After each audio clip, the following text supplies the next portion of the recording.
The reason I actually literally called them back was they said a mutual friend recommended that we talk to you. And they couldn't remember, this is crazy, couldn't remember the mutual friend to tell me the name, because I said, well, who is it? And they just couldn't remember the name. They described her, it was a her. And I, to this day, don't know who that mutual friend is, but had that mutual friend that knew one of the producers and knew me, had not collaborated when the producer said, yeah, here's what we're working on now, blah, blah, blah, just kind of throwing it out. And the person said, oh, my friend James Malinchak would be perfect for this show. You ought to call him. And they said, well, who's James Malinchak? And the friend explained, and then they did research, and then they reached out and said, hey, a mutual friend said to give you a call. Had that not happened, that little collaboration piece in the middle, then I would have never been on that show.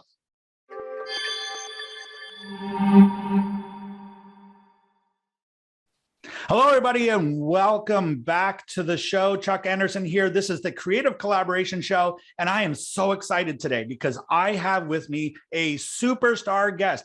I have Mr. James Malinchak with me, and this is a guy you can learn so much from. I remember seeing him on stage back in 2004 and have been following him ever since. He's a coach, he's an author, and he's a speaker trainer. In fact, one of the premier speaker trainers in America or the world. And James, I'm going to let you tell your story, but James, welcome to the show. So excited to have you here. Hey, Chuck, good to see you. And thanks for remembering me from all those years ago. I think you were the guy that threw something at me in the audience, if I remember. That sounds like me. That sounds like me, right? That heckler, just to make sure that everybody, those paid speakers up there are earning their money. Right. And yeah. No, it's good to be with you. I appreciate it. Yeah, not a problem. And I'm, again, so excited because I know that our listeners are going to learn so much from what you have to share. And we're going to really pack it in here in a really short period of time. But, James, obviously a really great place to start is, let's tell your story. I'll let you tell your story rather than me tell your story. Tell the folks who you are, where you came from, and what you do. Yeah. So again, thanks for having me. I really appreciate it. I grew up in a tiny steel mill town in the U.S. Called Monessen, which was about 30 miles away from Pittsburgh. We didn't have much growing up. Mom was a lunch mother at the school, serving lunches to us kids, and Dad was a steel worker. So I accepted a basketball scholarship out of high school to play college basketball at the University of Cincinnati. And then my coach got relieved of his duties, which is a very kind way of saying he got fired. And so I transferred and went and played out in Hawaii. I know. I majored in surfing and basket weaving and all that kind of, I heard all the jokes. Right? But what happened was first game of the season, I caught a pass and tore my knee up and I was done. So my aspirations of playing pro basketball were just, gone that fast. And so after graduation, moved to Los Angeles, started my career as a stockbroker, worked for a major Wall Street investment firm, which is kind of a plan B. It's what I always wanted to do if the pro basketball career didn't work out. And made some really good headway in my first year. My rookie year, I got over 200 accounts I opened, was named most outstanding performance out of my training class out of 200 some folks from around the world. And one day, Chuck, my phone rang.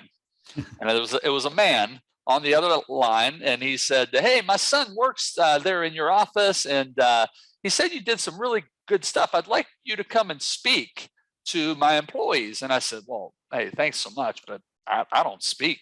I'm a broker. I'm a financial consultant.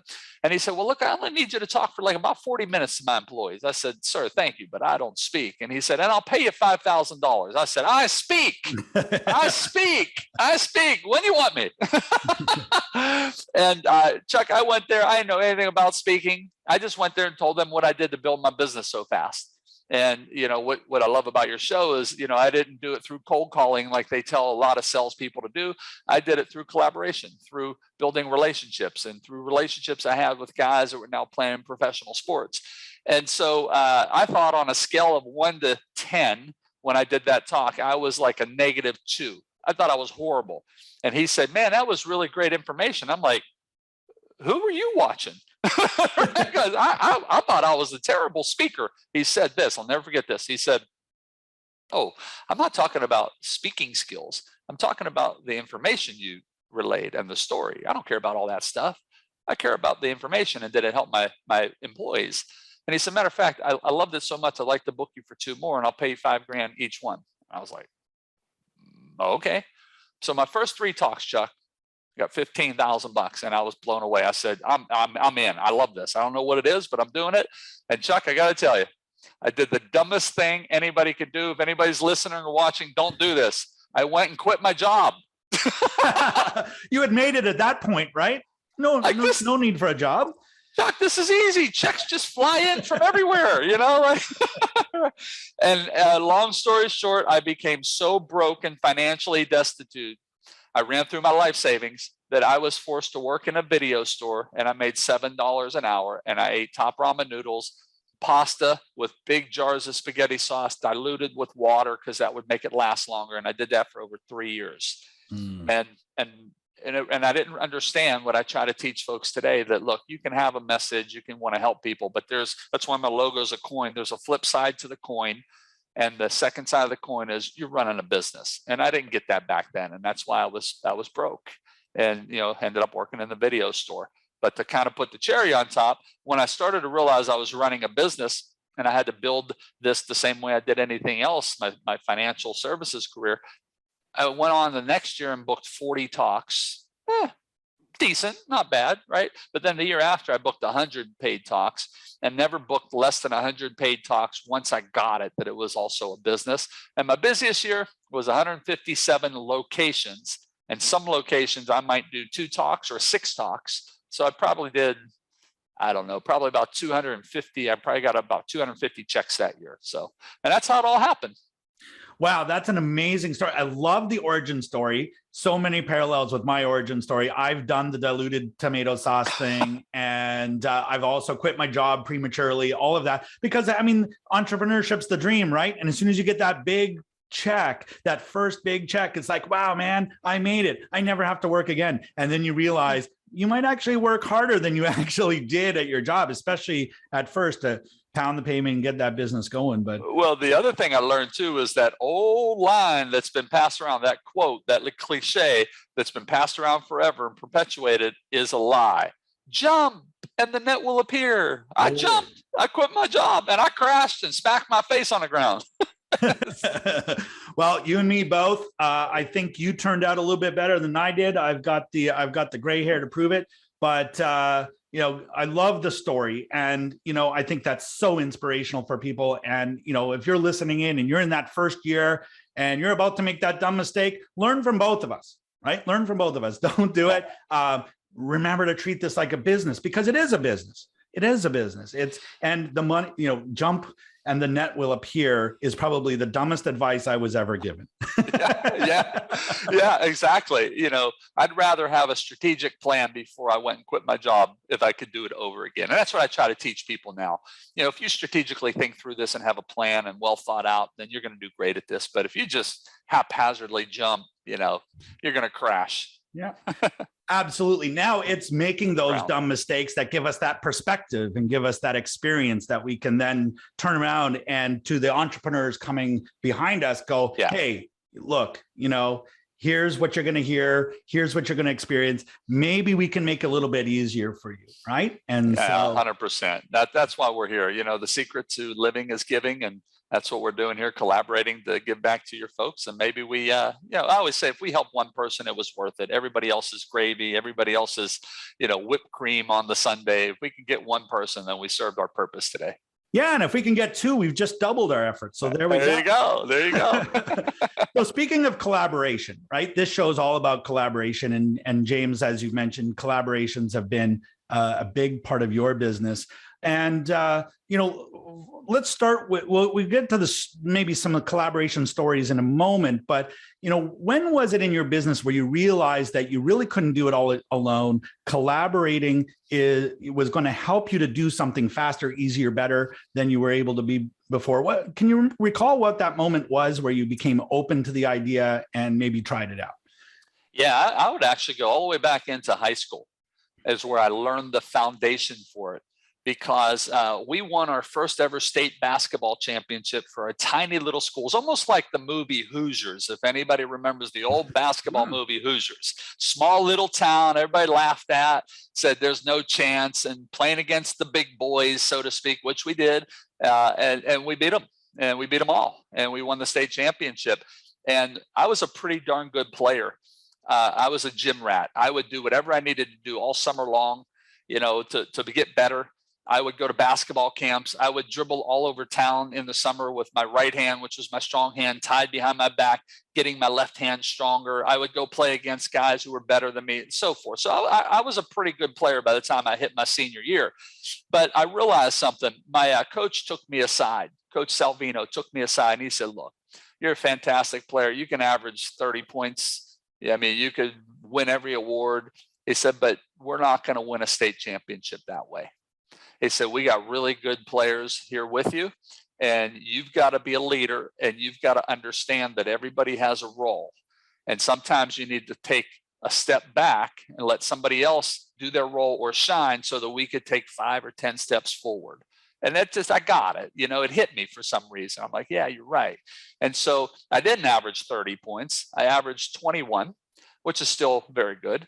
But the fact that I wasn't taking as many shots, or the fact that the ball wasn't going to me every time, and I knew when the ball had to get inside to Michael Bright, or when we had to get it inside to Chad Scott, or when I had to let my assisting guard, Ray Roskus, take a couple shots just so he had confidence. Like, I learned that from Coach, that collaboration is the key to us winning. And we went on to win, like I said, our very first ever state championship. And as a side product, a byproduct of it, I was named first team All-State. I played in all the All-Star games with all the big guys from all around the country. I got 50 scholarship offers. So because I've focused on collaboration and getting everyone involved and us working as a unit and as a team versus I always say there's no I and we, right? There's no I and we.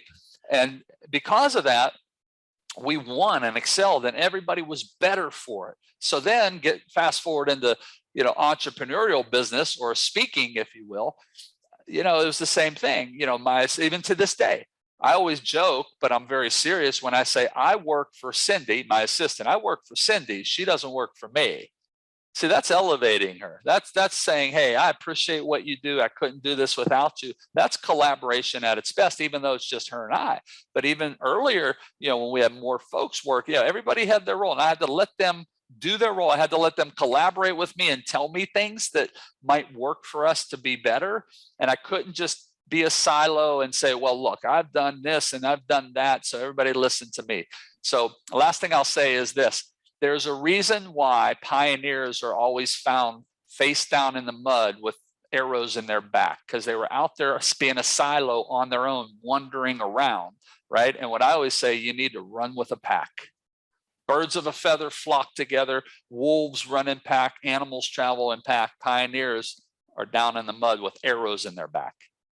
Oh, absolutely. So true. So look, you learned about collaboration at a very young age, and then you go into business. Did you find that it was naturally you just started collaborating with people when you built your business, or was there any resistance? Was there anything you needed to overcome in order now to apply those lessons to business and start collaborating as you built your business? Yeah, the latter. It's real easy. It just comes natural. No, nothing comes natural to anybody.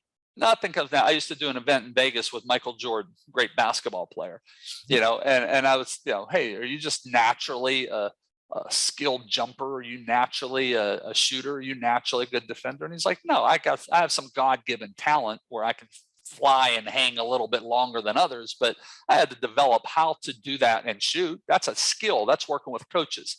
I had to develop how to shoot the ball the right way. That's a skill, working with coaches, fingertips, hand cuff, elbow in, wrist, right? I had to work on learning the skill of how to not face my foot forward when I'm playing defense and turn it a half an inch, because if I face it forward, they'll beat me on defense. If I turn it a half an inch, I could step and slide and cut them off. See, those were skills. So I always say, for me, collaboration is a skill that you consciously focus on. It just doesn't come natural. I don't believe that. There's two things I don't believe. one, oh, that just comes natural to her. That just comes natural to him. No. If you don't see the behind the scenes stuff, I love what Muhammad Ali said, champions are made in the gym, not the ring. So you don't see all the practice that went into making it look like it came natural to her or him, right? So that's the very first thing. And the second thing about collaboration that I think is important is nobody does it by themselves, right? And you have to have focused effort to get people involved. So the latter was for me. And here's the key, I think, to it, at least for me it was, is when you ask that question, did it just come natural because you had some success and could you now just do it in business? We all get the curse of knowledge. We all get the curse of experience. We all get the curse of, yeah, I've been doing this a while, I got it, right? And so when I got into business, I could have very easily fallen into the curse of, I've done this before, right? I can succeed on my own. I can put people on my shoulders and take us to the top. I had to back up and say, all right, well, even though I may have, that's not the way we're going to win as a team here. I got to let others collaborate. I got to be thankful for their ideas. I have to encourage their ideas. I have to listen to them. And most importantly, at the right time, I've got to make sure I use their ideas as well, because that builds them up and they feel strong. They feel willing to collaborate even more in the future versus if I shut their ideas down and only do what myself, the silo, thinks, well, they're never going to collaborate again as a team.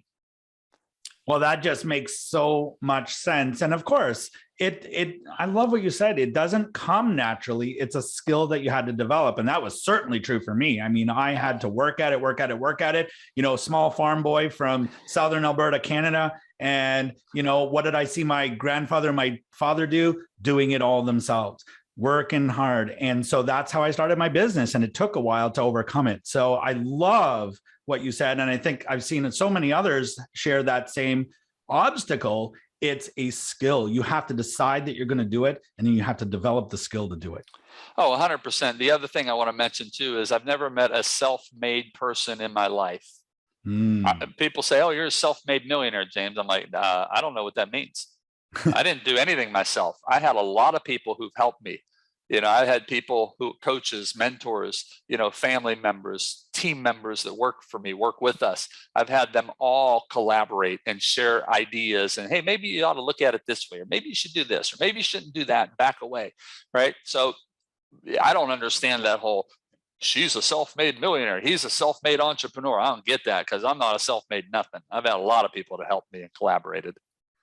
Yeah. And, you know, and I think that's what's so cool about your story, James, is that you have a history of collaborations to help grow your business and also to make business sustainable. It's one thing to get those 3 speaking engagements and then turn that into 100 and turn that into 200, but then to still be doing it 20 plus years later, right? That says something. It's sustainable. It's something that has some legs. It keeps on going. And I think that's what's really, really cool about it. And so you've obviously done some collaborating. So yeah. Can you recall, let's say, either the most creative or maybe the most impactful collaboration that you've done in your business where, you know, it either moved the needle or it was just one of those ideas that, like, man, I never would have done that on my own had it not be for a collaboration?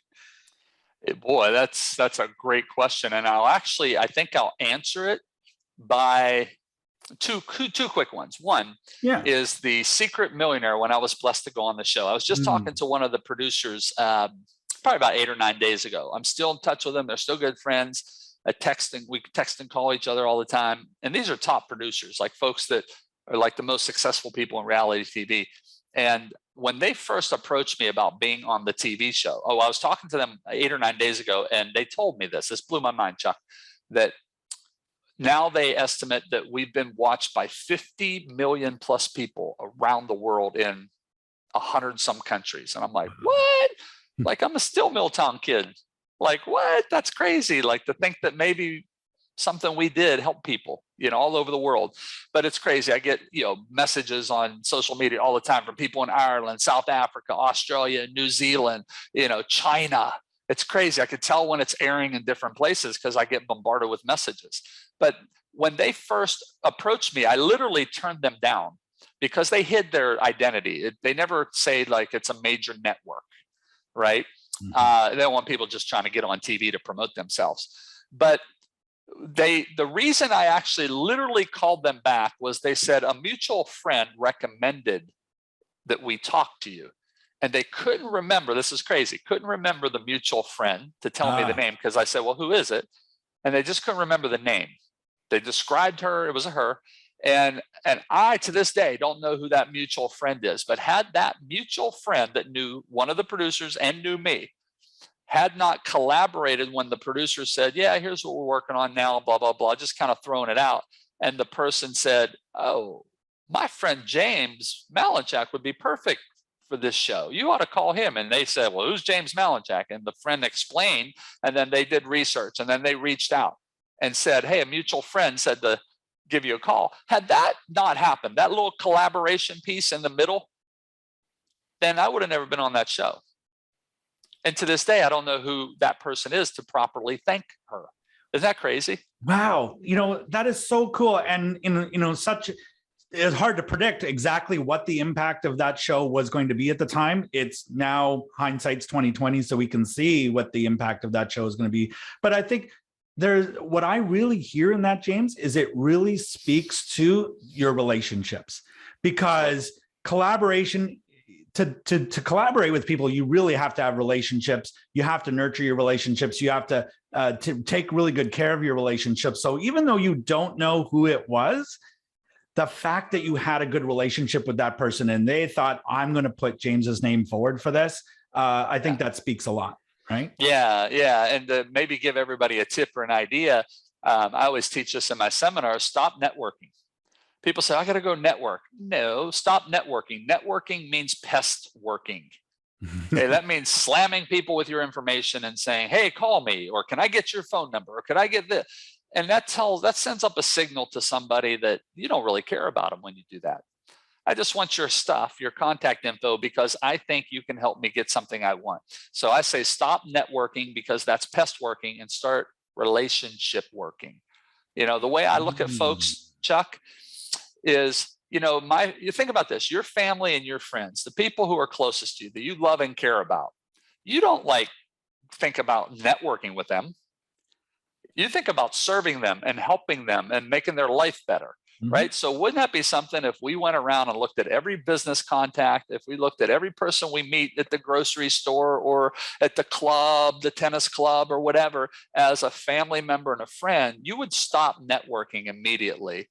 And you would say, man, I need to invest in this relationship. I need to spend time with this person, talk to them, help them, get to know them.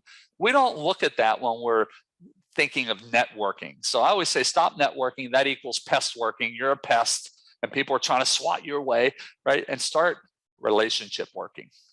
That is incredible. I love the way you put all of that. And, networking really is that short-term thinking. It's like, I need something today. I need a client today. I need a business today. Whereas the relationship, that's an investment in the future. You don't know when you're going to be able to cash in on that or ever. And that's not why you do it. But just the fact that you treat people well, that comes back to you, and you don't even need to know how it comes back to you, because it's just automatic. Yeah. So I said I'd share two little ones. That was the first big collaboration thing that really impacted. Second one is we're actually doing it right now. Again, you just never know. I was teamed up with someone that was helping us with launching our stuff online, and it just didn't work out. We just didn't align properly. But through that, at the time, that person had a business partner, and then they both came to my house. They were both part of my coaching group, and the one that I didn't know, who was the business partner, ended up becoming one of my dearest friends. And they actually ended up having a falling out. However, I'm so grateful for the first person, the one that I used to work with, who he and that person had a falling out, because had that person not brought the second person to my home, that second person and I today would not be friends. And long story short, I speak for them quite a bit, and they do these massive online challenges. I was just on one for them on 3 days ago, and they had 20,000 people on. The two before that, they had 27,000 and 24,000. So from a business standpoint, I mean, they literally are blowing it up. They were the #1 affiliate for Tony Robbins and Dean Graciosi when they did their launch last year of their mastermind program online. They sold more than anyone. So my point is this: I had no idea that was ever going to happen. But because of the relationship I had with the first person, and we are still on good terms, it just didn't work out business-wise, right? Because you don't burn bridges, never know. I mean, and that person never did anything to me, so why would I be upset with him? They happened to have a falling out, but I ended up meeting this person through him, had no idea this person, what he did or anything. I just served him, tried to help him. There were times when he was going through tough times, and I prayed for him, prayed for his family. And today we're dearest of friends, and we're doing massive, massive business together. So amazing how sometimes collaboration works for you when you least expect it, or you're not even trying to make it work. You're just trying to serve and treat somebody as a family member. I love that. Treat them like family members. You're not even trying to make it work. And again, we're not trying to get something from somebody. We're trying to give something to someone. And with that, without that expectation of they must give us something back. Yeah. And I think that really talks about having the faith that you'll attract into your life what you need when you need it, just by being a decent human, right? Yeah, it's just a good way to live. It's the way to live. You put a good, in the old days we would say throw enough stuff against the wall, some of it starts to stick, right? Well, I truly believe this. You put enough good out in the world, you help people with a servant's heart, not try to do it for ulterior motives. Would we like something to come back? Yeah, that's natural. But if it doesn't, man, you can put your head down on the pillow at night knowing that in your heart you did something good for somebody else. That's just a great way to live. That is, I mean, there's nothing really to add to that. It's just to me, it's just how to be, right? That's how to be. There you go. Absolutely. 100%. Love that.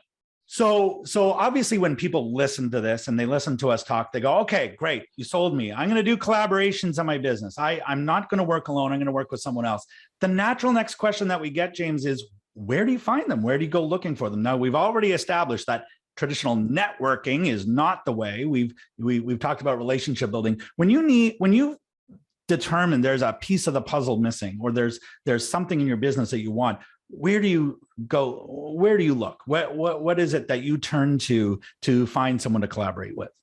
Yeah, I mean, so with the social media the way it is today, and with online, I mean, you can get to almost anybody. I've gotten to major celebrities, literally, because they all have websites and they all have offices. It's something that I've learned about a lot of, let's say, influential people. Let's just start there, because if this works with influential or thought leader type people, or celebrities, if you will, well, it can work for anybody. So let's start there, because the misconception is, oh, well, okay, it might work in my community, but it couldn't work on a larger scale. Well, so I'll give you an example. I watched in the US here, you all have Dragon's Den, right? We have Shark Tank. Yeah. Right. We also had The Apprentice before Donald Trump became the president of the United States. He used to be on a TV show called The Apprentice.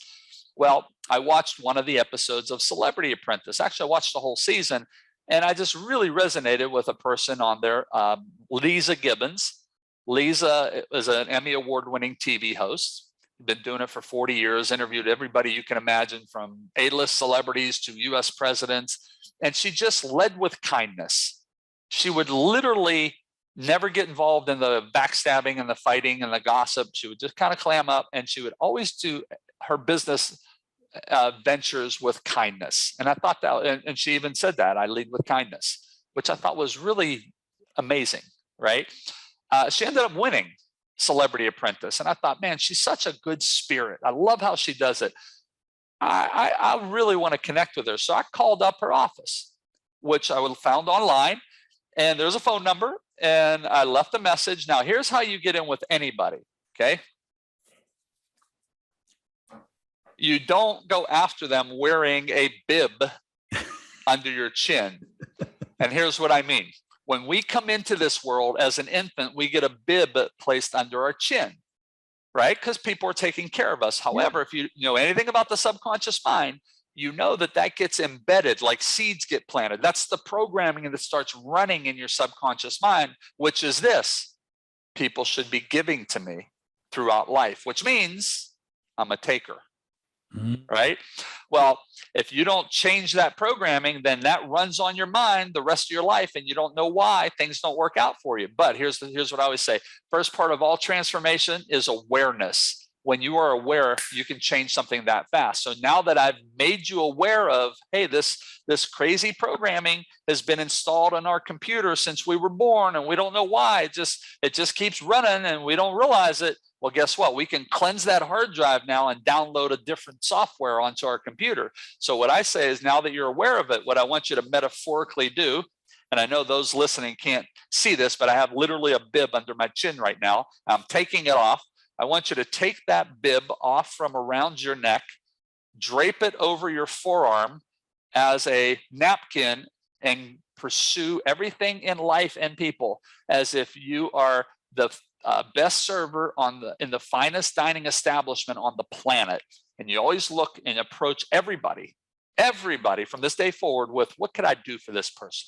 I got to serve them in some way in the initial relationship contact and many after. So because I led with the napkin and not the bib, I called up Lisa's office and left a message and said, hi, I saw Lisa win Celebrity Apprentice. I run events in Los Angeles called Big Money Speaker Bootcamp, and I would love to pay Lisa a fee to come to my event and inspire her audience. Also, I know she has a book that's out.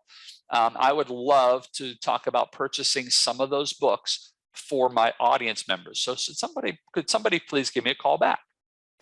Well, Chuck, how fast do you think it took for somebody to call me back? Like 5 minutes later, my phone's ringing. Why? Because I led with serving, something I can do for them. And it was actually her husband who called me back. And then I learned something when I got to know them and others, is a lot of relatives are the people that run their office. Like my sister runs my office. Her husband ran her office. And I could go on and on and on of people who have relatives that are like their assistants or kind of run things for them. I learned that little technique after this happened. So long story short, we made a deal. I paid her a fee. I bought books. We treated her like royalty. We treated her husband like royalty. They were so blown away that I then on the spot booked them for another one.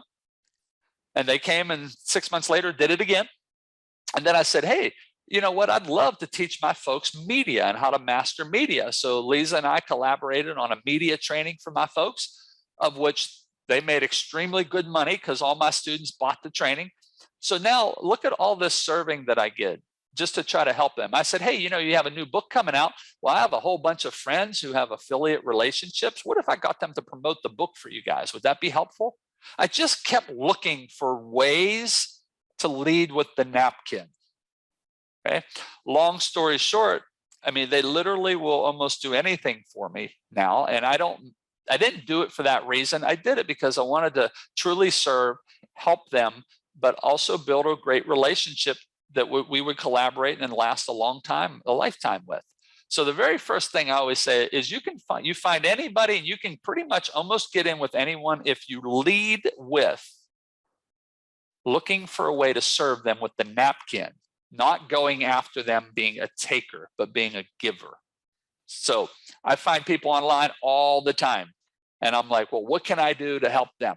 You know, even like coming on this show, I told Michelle, our mutual friend, I said, hey, Michelle, you know, if they'll have me on a show, like if Chuck will have me on, then, you know, I'll interview him for my podcast, and I'll go give a 5-star review on his podcast. And I'm happy to leave a comment. I'm happy to do a video testimonial for him, you know, for his book or for whatever he needs. You know, just let him know I'll do whatever I can to serve him.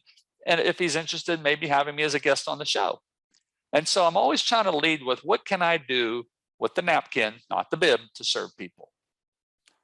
That couldn't be better said, really. I mean, one of the things we always want to leave people with in this show is that best piece of advice. And I think, you know, you and I are so on the same page with that, is like, you know, just be a giver, right? And instead of trying to always get, just give, and have faith that you. My friend Joe Polish has a great line. I got to quote him on this. He says, life gives to the giver and takes from the taker. Oh, that is absolutely brilliant. And Yeah. so true. So James, so many great stories. And I know we could go on and on and on because I mean, such a great vibe here. Love it, love it, love it. So two things. One is I know you have a project coming up that, we'll get you to share about. One thing I ask of every guest, if you could recommend that our audience reads just one book that's going to change everything in their business, who would you recommend? A book I've read every year. Actually, I'm going to give you two of them. I read about 3 or 4 different books every December to get ready for the next year. These two books I've read every year for the past 12 years, every year. You're like, what? You read the same book again? Yeah. You know why? Because every time I read it, I pick up stuff I missed the previous time because my mind is at a whole different level, right? And I'll read something and go, oh man, I didn't get that last year. It wasn't like the book changed or the words jumped around. It's because I came to the book the second time different than the first time. And I came the 8th time different than the 7th time, and so on, right? So 2 books that I've read that really have helped my business. One is called The 20, and these are older books. You say, oh, well, isn't there a new book out? I'm like, why? When all the new stuff out is just a rehash of all the older stuff, right? With a different spin. So the first one is called the 22 Immutable, IMMUTABLE, the 22 Immutable Laws of Marketing by Al Ries and Jack Trout. It's a really short book, maybe 115 pages, roughly 120 pages. But there are 22 laws, and it says violate them at your own risk. That's the subtitle. Wow. For example, it's better to be first than it is to be better. So for example, Federal Express was first in overnight delivery. Are they better? I don't know. There's a lot of overnight delivery services that do a fantastic job, but we always think of Federal Express because they were first. So it's laws like that you can take. So I said, well, wait, how can I be first in my industry with something? And if I can't, then I got to reinvent something so I can be perceived as first. So that's how I took away and adapted it to my business. 22 Immutable Laws of Marketing by Al Ries and Jack Trout. The second one is called Triggers, Triggers, Triggers by Joe Sugarman. Joe's actually a friend of mine. Joe, and I didn't know him when he did the book, but again, I wanted to get in with him because his book changed my life. So I got him to come and speak at one of my events, paid him a fee, all that sort of thing, and served him, sold books for him. And now we're friends. We live near each other in Las Vegas, and we get together for dinner every now and then. It's called Triggers. And basically it's 30, the subtitle is 30 sales tools to control the mind of your prospect and get them to buy. And basically it's about languaging and how you say certain words that makes people attract to your product, your service, or yourself, and makes them want to start working with you and buy from you. So those are the 2 business ones that I would say, because I read them every December. Wow, those are 2 really great recommendations, and we'll make sure we put links to those here in the show notes. So now, James, you've given a wealth of information, lots of tips and everything. I know you've got some amazing things going on yourself. Tell the folks about what you've got going on and where they can get more information about what you do. Thanks, Chuck. Very kind. I appreciate it. Well, I retired a few years ago from teaching the speaking. It's kind of did everything I wanted, and even kind of got out of the speaking because I did a lot of talks, and it was just the right time for me, and kind of like change of life, if you will. And about 18 months into it, I started seeing things being perpetuated online from quote unquote speaker people.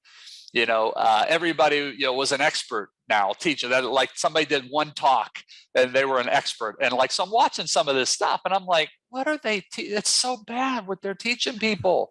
That's not how you do this business. Because remember, I used to be working in a video store making $7 an hour, spinning my wheels, like running on a treadmill, but not going anywhere, if you will. And so I was like, this, and I just got frustrated, like hearing and watching some of this stuff. So I sat for a while and I thought about it. I said, you know what? I want to leave a legacy. Everybody talks about leaving a legacy, right? The older we get, we want to change lives and leave a legacy even more. And I'm like, well, what's my legacy going to be? And I thought, well, wait, I used to run from it. I used to say, well, it can't be teaching people speaker stuff. It's got to be bigger than that, like, right? Because you can't hit everybody if you're teaching that little niche, right? And I'm like, you can't run from it. That's your superpower, man. That's what you've been blessed to do. So I said, you know what? I'm going to jump back in and I'm going to teach people the flip side of the coin, the business side of it. And I'm going to teach them the right way to do it, because it's not about working harder. It's not about working smarter. It's about working right. And I said, I'm going to teach them the right way to do it. The way I wish people would have taught me when I was starting out, making that $7 an hour in the video store. And I said, but how do I really get this to go viral? And how do I really have purity and help people? I said, because not everybody can come to my training. You know, it's a 4-day training. Not everybody's going to do that. And I started thinking, well, wait, that's my best stuff because I teach it in the training. What if I take that 4-day training where I'm teaching 12 hours a day live, and I take it and I put it into a book?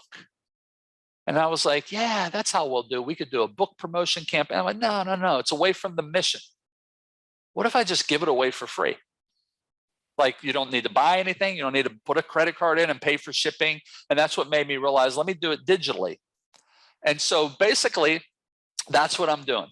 And that's what my mission is. So if anybody ever thought about trying to speak or getting paid for your message, your story, or some how-to information, and you want to learn like the flip side of the coin, the business of how you actually truly get paid, not some of the nonsense that's floated out and perpetuated online, then this book's going to change your life. And all you have to do is go to freespeakerbook.com. You do not need a credit card. You don't have to put anything in. You just put your email in, download the book. And my hope is that there's more than enough information in there that if you never, ever contact us, never want to work with us in the future in any way, that you got enough in this 250-page book to literally change your life. Okay. Again, you don't have to buy a thing from us. There's no credit card. You just go there and you download it. And all I ask, payment in return, is actually use the stuff that's in the book, right? Don't put it up on a shelf and make it shelf help. Make sure it's self-help and use it. So it's just freespeakerbook.com. Wow, that is so amazing. And I think extremely generous of you, James. And I know, like, I've really been following you over the years and learning a lot. And I, for one, can't wait to get my hands on that and see what you've got in there, because I just know how amazing your stuff is. And for those of you listening, there's no better person to learn from than this guy right here. So James, thank you so much for your generosity and your time and your advice and your stories. I could do 3,000 of these episodes with you, no problem. Really appreciate you being on the show. If there's one piece of advice you can leave our listeners with today, what would you leave them with? Yeah, you know, we get bombarded. First of all, thanks for having me. I truly appreciate it. It's been great. It's been great connecting again after all these years. But look at this. We met in 2004, and here we are collaborating in some way to help your folks with this little interview. How about that? Is that cool, or is that cool? Very cool. Yeah. So thank you for having me, my friend. I appreciate it. Okay, we get bombarded with information like, well, what do I do? Like, you know, there's 423 things to be successful. So for myself, I had to boil it down and keep it simple. So I boiled it to 3 things. And now I'm going to be so bold to say, I figured out success. It's 3 things. No, these are the 3 things that I try to focus on daily. Number 1 is mindset. And I mean changing the way you think as an entrepreneur on a daily, weekly, monthly, yearly basis. I'm not talking about pie in the sky thinking, sitting in a lotus position going, I hope the window opens up and customers walk in my window. That's not what I'm talking about. I'm talking about truly thinking differently, thinking as a successful entrepreneur and doing what they do. But that's not enough, right? Because there's a lot of people say, you know, change your mindset. The second piece, I call it a triangle. The second part of the triangle is skill set. We must go out and get skills. You can't just have a better mindset. Like if I want to flip real estate, I can have the best mindset about real estate, but that's not going to get the deal done. I've got to learn lease options. I've got to learn rehabbing. I've got to learn, you know, getting tenants in there and how to find them and what to charge. That's all a skill, right? So we have to have mindset, but then we got to go and we got to get skills to attach to that mindset. But that's not enough.